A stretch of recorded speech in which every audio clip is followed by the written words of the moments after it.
Hello friends, welcome back.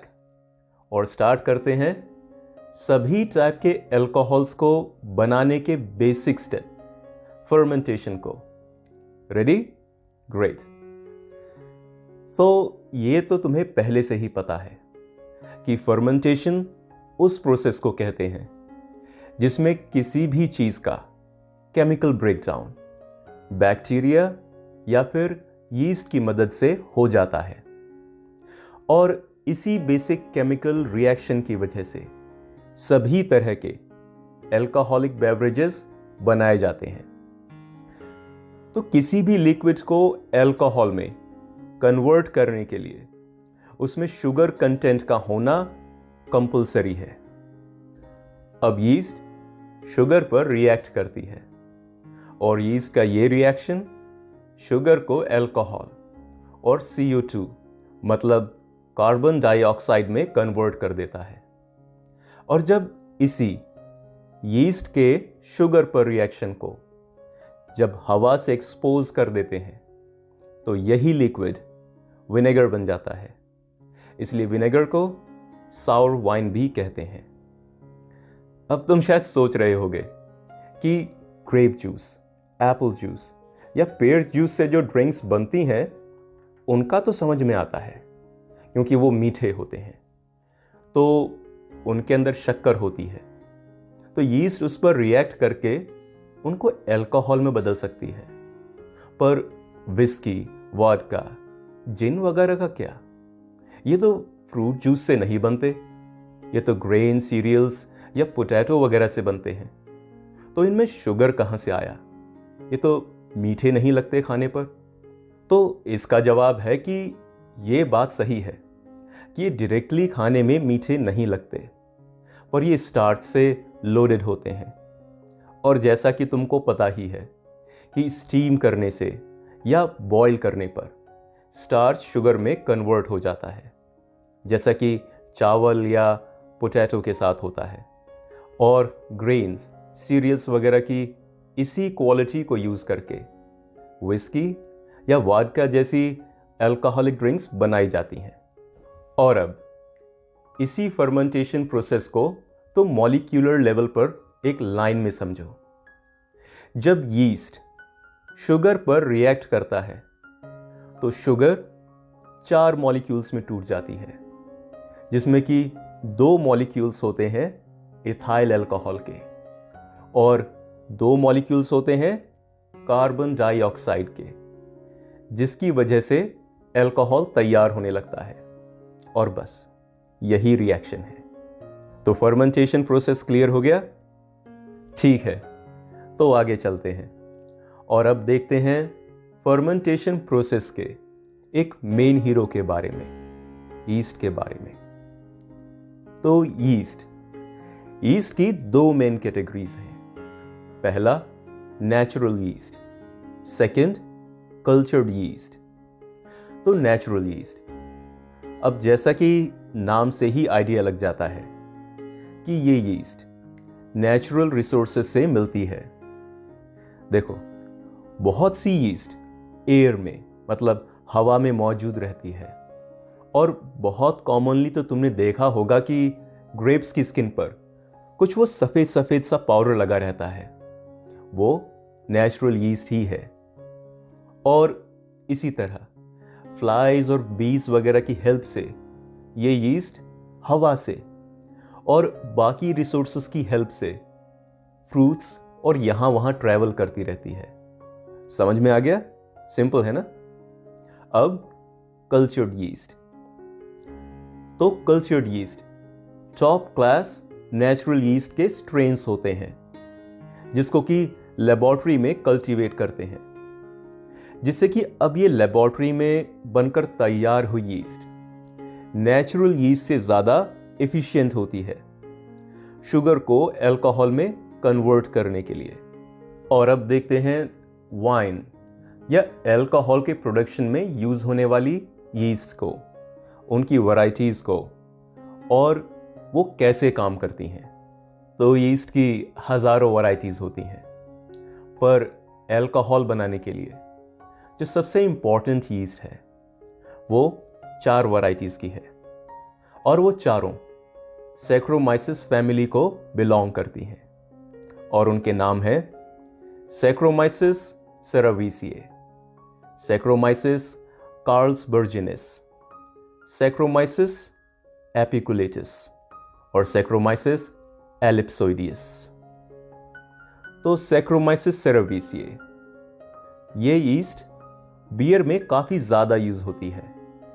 वैसे saccharomyces सेरावीसिए को bread और वाइन बनाने में भी यूज़ करते हैं।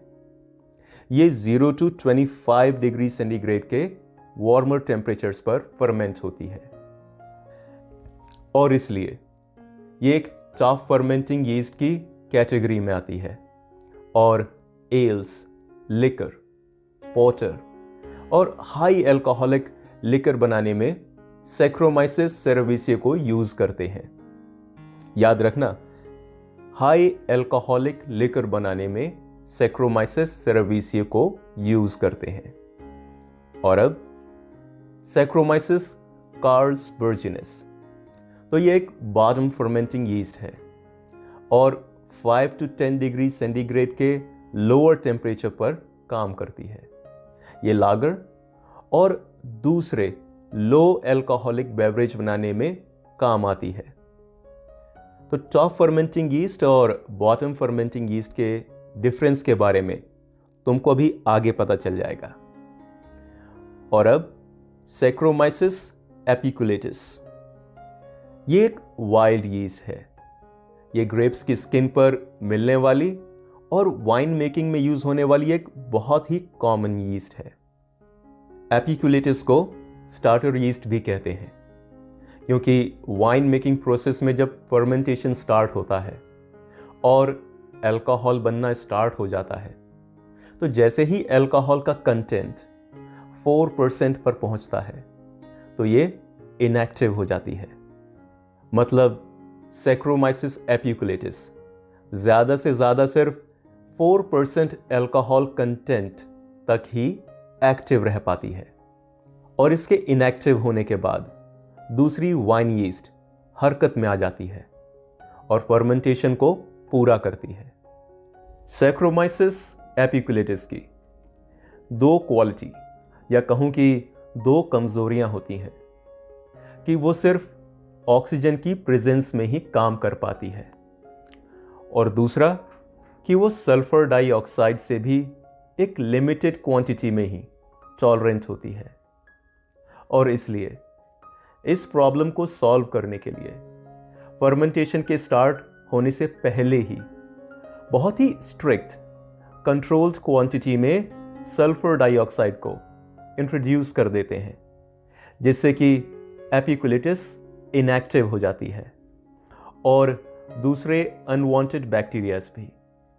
और वाइन यीस्ट मतलब कल्चर्ड यीस्ट डायरेक्टली अपना फर्मेंटेशन स्टार्ट कर देती है। और अब सैक्रोमाइसिस एलिप्सोइडियस। एलिप्सोइडियस भी एक वाइल्ड यीस्ट है, पर ये एपिकुलेटिस से कहीं ज़्यादा बेहतर तरीके से काम करती है, क्योंकि एक तो ये कि ये सल्फर डाइऑक्साइड को टॉलरेट करने में ज़्यादा कैपेबल होती है और दूसरा कि ये ऑक्सीजन की एब्सेंस में भी काम कर सकती है, इसलिए इसे ट्रू वाइन यीस्ट भी कहते हैं। इतना समझ में आ गया? तो अब टॉप फर्मेंटिंग यीस्ट और बॉटम फर्मेंटिंग यीस्ट के बीच में मेन डिफरेंस को देखो कि किन क्वालिटीज को देखकर किसी यीस्ट को टॉप या बॉटम फर्मेंटिंग यीस्ट कहते हैं।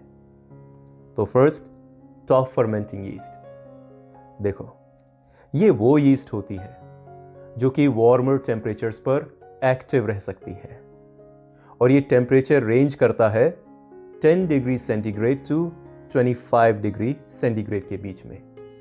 और दूसरी मेन क्वालिटी ये है कि ये फर्मेंटेशन के दौरान लिक्विड के सरफेस पर आ जाती है और वहाँ एक बहुत थिक और रिच यीस्ट हेड बना देती है और इस वजह से इस टाइप की यीस्ट को टॉप फर्मेंटिंग यीस्ट कहते हैं। अब बॉटम फर्मेंटिंग यीस्ट। तो bottom fermenting yeast top fermenting yeast से कुछ कमज़ोर है। ये 5 to 10 डिग्री सेंटीग्रेड के बीच के लोअर कोल्डर टेम्परेचर में ही एक्टिव रहती है। और क्योंकि ये यीस्ट बहुत ही धीरे धीरे ग्रो करती है और बहुत स्लो होती है, इसलिए ये सरफेस पर बहुत ही कम क्वांटिटी में पहुंचती है और एक लाइट किस्म का पतला यीस्ट हेड ही बना पाती है और बाकी की ज़्यादातर यीस्ट नीचे रह जाती है। क्योंकि जब तक ये यीस्ट अपवर्ड ट्रैवल कर रही होती है तब तक अल्कोहल की क्वांटिटी इतनी हो चुकी होती है कि ये यीस्ट इनएक्टिव हो जाती है और बची हुई ज़्यादातर यीस्ट बॉटम में ही रह जाती है। और इसी वजह से इस टाइप की यीस्ट को बॉटम फर्मेंटिंग यीस्ट कहते हैं। अब इसका प्रोडक्शन इजी वे में देखो तो बॉटम फर्मेंटिंग यीस्ट, क्योंकि ये लोअर टेम्परेचर पर ही काम करती है और ज़्यादा अल्कोहल को टॉलरेट नहीं कर सकती और इनएक्टिव हो जाती है, इसलिए इसे लो अल्कोहलिक कंटेंट वाले बेवरेज बनाने में ही इस्तेमाल करते हैं, जैसे कि लागर। और क्योंकि ये लोअर टेम्परेचर यीस्ट है, इसलिए लागर बियर्स चिल्ड कंज्यूम करते हैं, जिसकी वजह से ये बेटर और रिफ्रेशिंग टेस्ट करती है। और टॉप फर्मेंटिंग यीस्ट ठीक इसके ऑपोजिट अल्कोहल को ज़्यादा टॉलरेट कर सकती है और हायर टेम्परेचर पर काम करती है, इसलिए ये ज़्यादा अल्कोहलिक या कहूँ कि हेवी ड्रिंक्स जैसे कि एल, पोर्टर वगैरह बनाने में यूज़ करते हैं। क्योंकि ये ड्रिंक्स रिलेटिवली वार्म टेम्परेचर में काम करने वाली यीस्ट से बनाई जाती हैं, इसलिए एल्स या पोर्टर को चिल्ड सर्व नहीं करते। ये थोड़ा रिलेटिवली वार्म टेम्परेचर्स पर ही बेस्ट टेस्ट करती है। तो क्लियर हो गया? कमेंट सेक्शन में ज़रूर बताना और अपने दोस्तों के साथ इस वीडियो को शेयर ज़रूर करना और हमें सब्सक्राइब और लाइक करने के लिए धन्यवाद। Thank you.